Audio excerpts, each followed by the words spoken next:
In favor, stop right there. Hey, stop right there. Stop. Stop. Stop. Stop. I have a right to stop you because you're being suspicious. Well, okay. Turn around. No, Turn around. I see your hands, bro. Turn around. Stop. Stop tensing up, dude. Stop tensing up, bro. Stop tensing up. Let go of me. Stop tensing up. Listen to me. Stop tensing up. No, let go of me. Stop tensing up. No, I am an introvert. Please respect the boundaries that I am speaking. Stop tensing up. Stop. Relax. I'm going home. Relax, or I'm going to have to change this situation. Stop. Leave me alone. Stop. Can you please? No, can you leave me alone? No, we're gonna talk to you guys started to arrest me, and I was stopping my music to listen. Now let go of me. Let's get over to the grass. Lay you down. I have his legs. I have no idea. I'm here. Where's my body? I have no idea. It's anyway, team. You gotta fighting us in the ground. My name's Elijah McClain. Yeah, but we gotta use karatas. That's what I was doing. I was just going home. Why? I'm an introvert and I'm different. Come out. Was he out? I heard you snoring. I just don't like going home. I'm just different. I'm just different. That's all. That's all I was doing. It was actually Logan. I'm so sorry. Your gun, dude. I have no gun. That's where I tried grabbing. I don't do that stuff. I don't do any fighting. Other units that are not here. Why were you telling me? I don't do guns. I don't even kill flies. I don't eat meat. I'm not a vegetarian. I don't judge people. No, I mean, for anything. Start walking away. I try to live a secret. When we showed him up, and all life. he was wearing a ski. And I respect all life.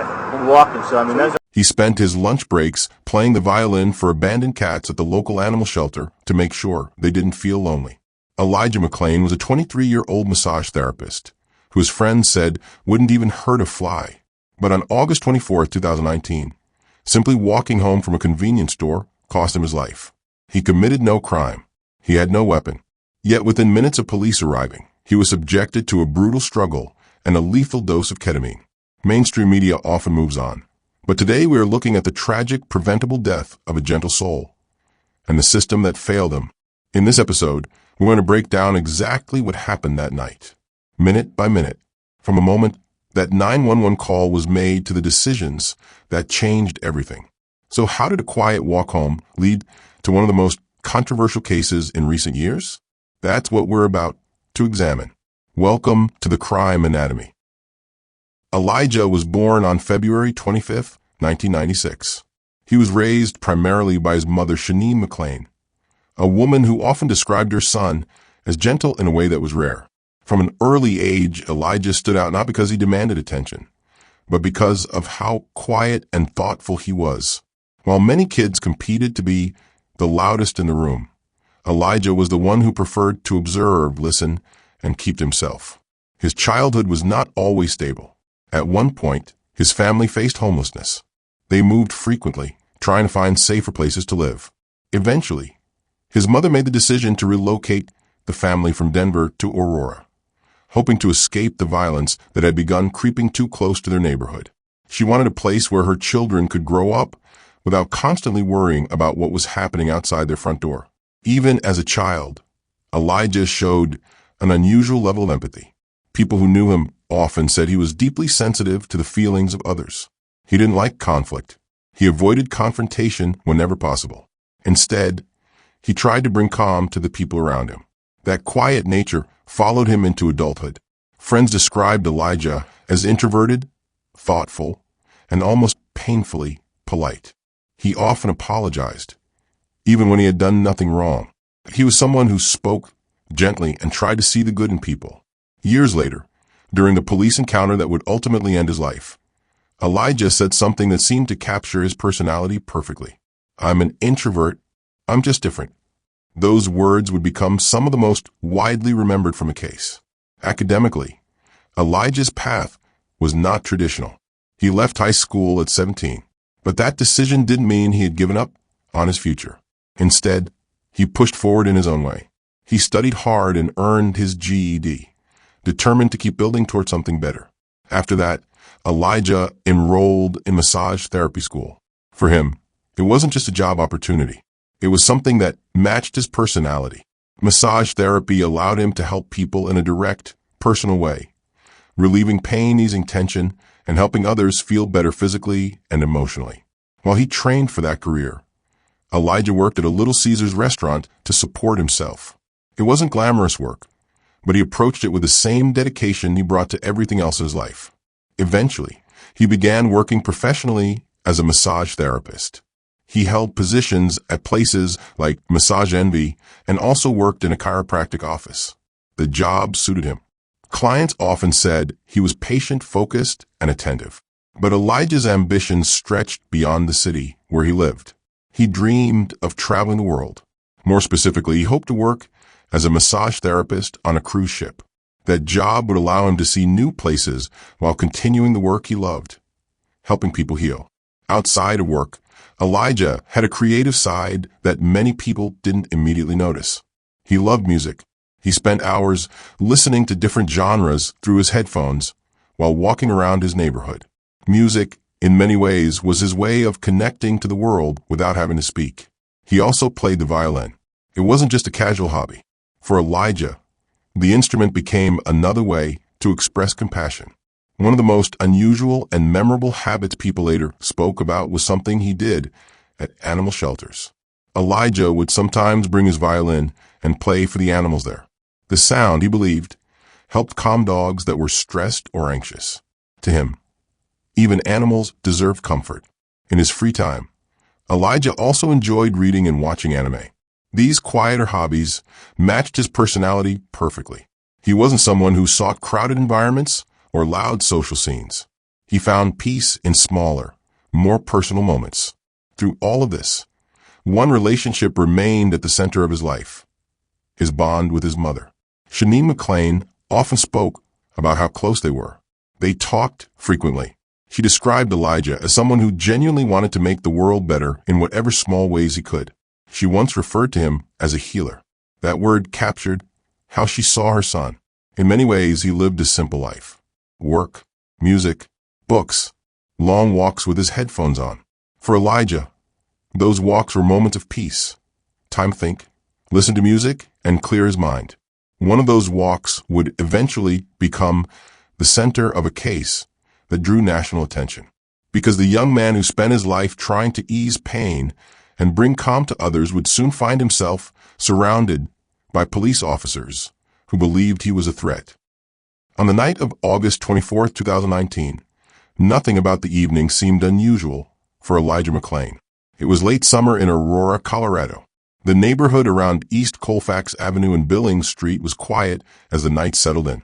Street lights illuminated sections of the road while most homes had already gone dark for the evening. Around 10:30 p.m., Elijah stepped out of a nearby convenience store. He had gone there for something simple, iced tea. It was a short trip, one he had made before. After leaving the store, he began walking back toward his home, moving along the sidewalk with headphones over his ears. For Elijah, walking while listening to music was a routine part of life. It gave him time to think and unwind after work. Those close to him knew he often spent long stretches walking through his neighborhood with music playing. That night, he was dressed in a way that later drew attention. Elijah wore a jacket and a ski mask that covered part of his face. To some people passing by, the mask looked unusual for the time of year. But for Elijah, it wasn't unusual at all. He suffered from anemia, a condition that made him particularly sensitive to cold temperatures. Even when others felt comfortable, Elijah often felt chilled. Because of that, he frequently dressed warmer than people around him. As he walked, music played through his headphones. Witnesses later described seeing him moving his arms as he walked.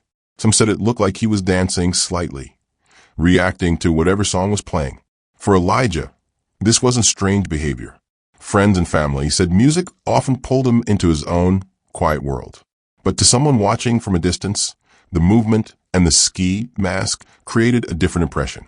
At some point during Elijah's walk home, a nearby resident noticed him and became concerned.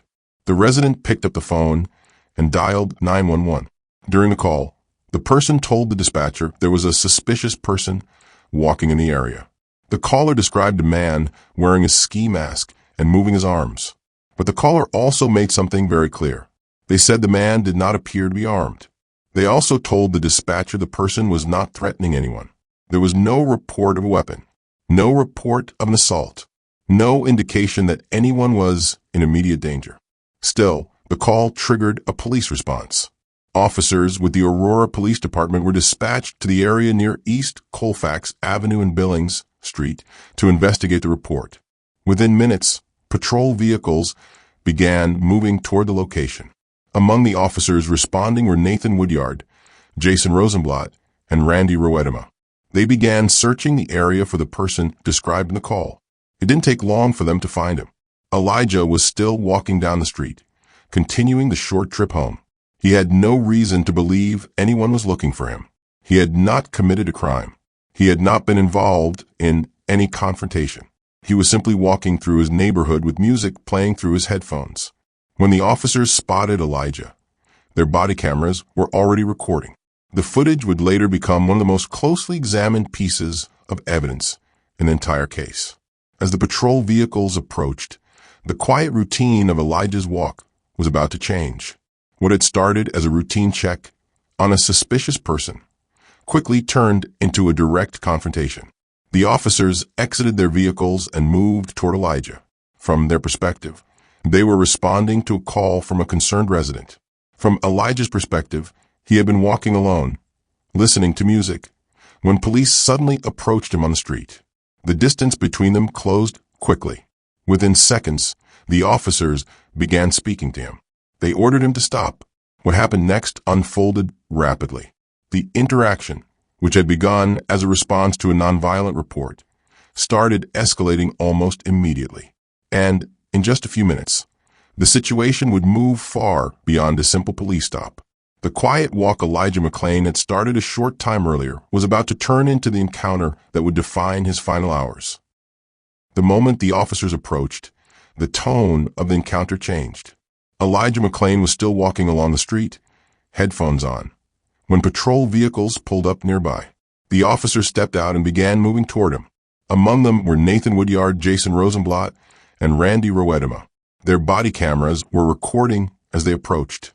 One of the officers called out to Elijah and ordered him to stop. From Elijah's perspective, the command came suddenly. He had been walking alone, listening to music. Now 3 officers were closing in around him. He responded calmly. He told them he was simply going home. Again and again, Elijah tried to explain that he hadn't done anything wrong. At one point, he said something that would later be repeated across news reports and courtroom testimony. "I am not a suspect." But the officers continued moving toward him. Within seconds, they attempted to detain him. Elijah reacted with confusion. He pulled away slightly as the officers reached for him, still trying to explain that he was just walking home. The encounter quickly turned physical. The officers grabbed hold of him, and a struggle began in the middle of the street. Body camera audio captured the movement and raised voices as Elijah tried to understand why he was being detained. During the struggle, Officer Nathan Woodyard applied a carotid control hold. The maneuver involves placing pressure on the sides of the neck to restrict blood flow to the brain.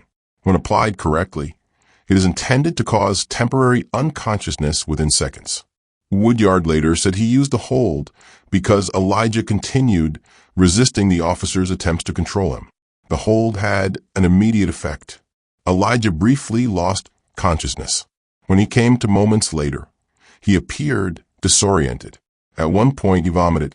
Officers continued holding him on the ground as he struggled to regain control of his breathing. The body camera footage captured Elijah speaking repeatedly. His voice sounded strained. "I can't breathe," he said. Then he apologized. "I'm sorry." Again and again, Elijah apologized to the officers restraining him. At one point, he tried to explain himself. "I'm an introvert. I'm just different."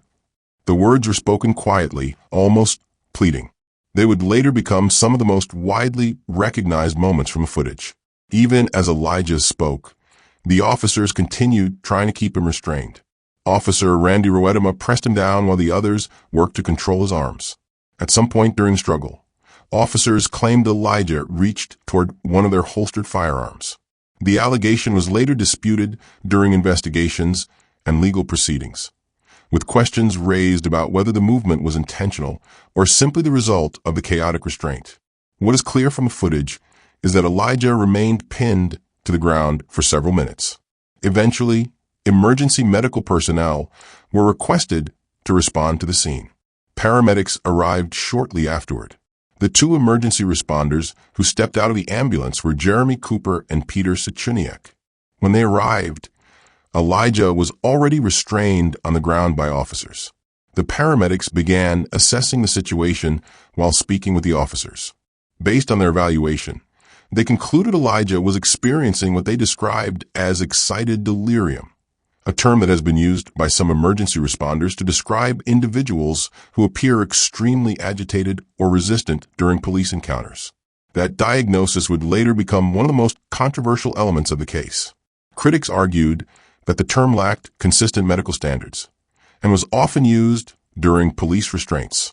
After making their assessment, the paramedics decided to administer a sedative. They prepared an injection of ketamine. Ketamine is a powerful medication sometimes used in emergency settings to quickly sedate patients who appear severely agitated. Based on their estimate of Elijah's body weight, the paramedics administered 500 milligrams.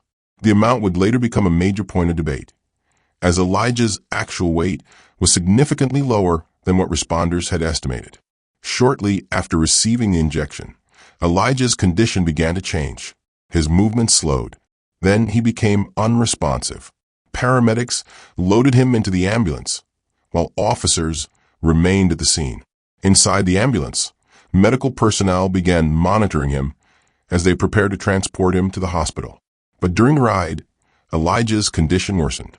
At some point on the way to the hospital, Elijah suffered cardiac arrest. The ambulance crew began resuscitation efforts as they rushed him toward emergency care.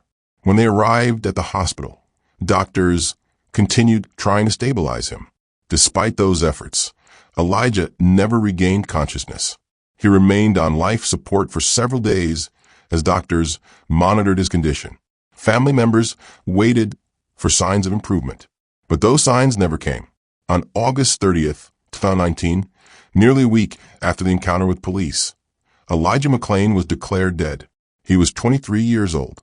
The events that unfolded during those few minutes on a quiet street in Aurora, Colorado, would soon become the center of a national conversation. Questions began emerging about the decisions made during the encounter.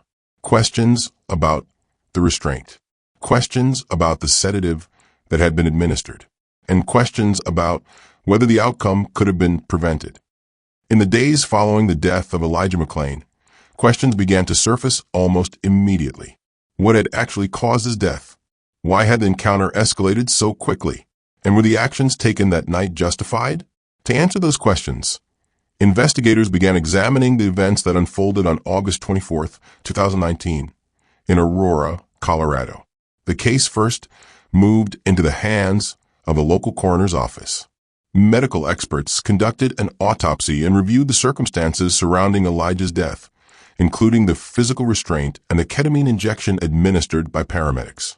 But when the official report was released, the conclusion left many people unsettled. The cause of death was listed as undetermined. The report noted that several factors could have contributed to Elijah's condition, including the restraint, the ketamine injection, and his underlying health condition. However, investigators said there was not enough evidence to definitively attribute the death to one single cause. Because of that ruling, prosecutors initially decided not to bring criminal charges against the officers or paramedics involved. For a time, the case appeared to stall. Without charges filed and without a clear determination about the cause of death, the incident did not immediately become a national story. Outside of Colorado, relatively few people knew the name Elijah McClain. But that would change the following year. In May 2020, the death of George Floyd in Minneapolis sparked widespread protests across the United States. Millions of people took to the streets, demanding accountability and changes in policing practices. During those demonstrations, older cases involving police encounters began receiving renewed attention. One of those cases was the death of Elijah McClain. As the public searched for information, body camera footage from the Aurora officers began circulating widely online. For many viewers, it was the first time they had heard Elijah's voice during the encounter. They heard him apologizing repeatedly. They heard him saying he could not breathe. They heard him trying to explain who he was. And they heard the moment when he said quietly, "I'm an introvert. I'm just different." The footage spread rapidly across social media and news platforms. As more people watched the video, anger and frustration grew. Protests began forming in Aurora and in other cities across the country. Demonstrators gathered outside police headquarters. Many carried violins in honor of Elijah's love for music. Others demanded a full investigation into the officers and paramedics involved. The renewed attention pushed state leaders to take another look at the case. In response to the public pressure, Colorado officials appointed a special prosecutor and launched a new investigation. The goal was to determine whether criminal charges were warranted based on the evidence. After months of reviewing the case, including body camera footage, witness statements, and medical reports, a grand jury was convened. The panel examined the actions of the three officers who had detained Elijah that night: Nathan Woodyard, Jason Rosenblatt, and Randy Roedema. They also reviewed the decisions made by the two paramedics who administered the ketamine injection, Jeremy Cooper and Peter Sichuniak. In 2021, the grand jury returned indictments. All 5 individuals were charged in connection with Elijah McClain's death. The charges included manslaughter and criminally negligent homicide, among other counts. Prosecutors argued that the restraint used by officers and the sedative administered by paramedics contributed directly to Elijah's fatal medical emergency. The indictments marked a turning point in the case. For the first time since Elijah's death, the people involved would face criminal trials. The legal proceedings stretched over several years, with different defendants tried separately in court. By 2023, the trials had begun delivering verdicts. Officer Randy Roedema was found guilty of criminally negligent homicide for his role in the restraint that night. Officer Jason Rosenblatt was convicted of assault related to the force used during the encounter. Officer Nathan Woodyard, the officer who applied the carotid hold, was acquitted of the charges against him. The paramedics also faced trial for their decision to administer ketamine while Elijah was restrained. Both Jeremy Cooper and Peter Sichuniak were convicted for their roles in the injection, which prosecutors argued had been administered improperly and contributed to Elijah's death. Beyond the criminal trials, Elijah's family pursued a separate civil case against the city. In 2021, the city of Aurora reached a settlement with the McClain family. The agreement totaled $15 million, one of the largest settlements the city had ever paid in a police-related case. For Elijah's mother, Shani McClain, the settlement was not about financial compensation. She said repeatedly that what she wanted most was accountability and recognition of what had happened to her son. The legal proceedings and civil settlement marked major developments in the case. But the story of Elijah McClain had already moved beyond the courtroom. Across the country, his name had become part of a larger conversation about policing emergency medical response and the decisions made during encounters like the one that took place on a quiet street in Aurora. And those conversations would eventually lead to policy changes aimed at preventing similar tragedies in the future. Elijah McClain's story is not defined by the tragedy of his death. It is defined by the life he lived and the gentle impact he had on those around him. He was a 23-year-old man with dreams, talents, and a quiet purpose. A son who shared an unbreakable bond with his mother. A brother whose presence mattered to his family. And a massage therapist dedicated to helping others heal. In the days, weeks, and years that followed his death, communities across the country sought to honor his memory. Violin vigils were held, bringing together strangers and friends alike to play the music he loved, a haunting reminder of a life filled with empathy and creativity. These gatherings transformed grief into action, keeping his story alive and demanding accountability. Elijah McClain's death became more than a news story. It became a symbol of how quickly misunderstanding, fear, and unchecked force can escalate into tragedy. It reminds us that behind every 911 call or police response is a human being with dreams, relationships, and a life that matters. If Elijah's story moved you, share this video so more people understand what happened that night. And if you want more deep investigations into cases like this, subscribe to the Crime Anatomy, because remembering their lives is the first step toward preventing another tragedy.